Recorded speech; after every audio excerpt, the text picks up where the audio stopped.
Hammaga assalomu alaykum. Mana xudo xolasa bugungi ishimizni ham boshlab oldik. Bugungi ishimiz Farg'ona viloyati Marg'ilon shahrida muhtaram prezidentimiz keladigan joy. Shu yerda biz landshaftning zonasini bir qator qilib gullarni terib oldik. Endi xudo xolasa ekishni boshlaymiz. Bo'yini qaranglar, bu daraxtimiz gullaydi.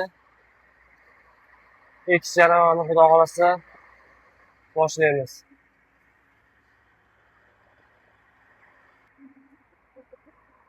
Bu yerda ana ko'rishlar mumkin. Xudo xolasa mana shu yerda muhtaram prezidentimiz kelib, o'zi mana shu binoni tushirayotganlarini, loyihalarini yig'ilishini o'tkazarkan.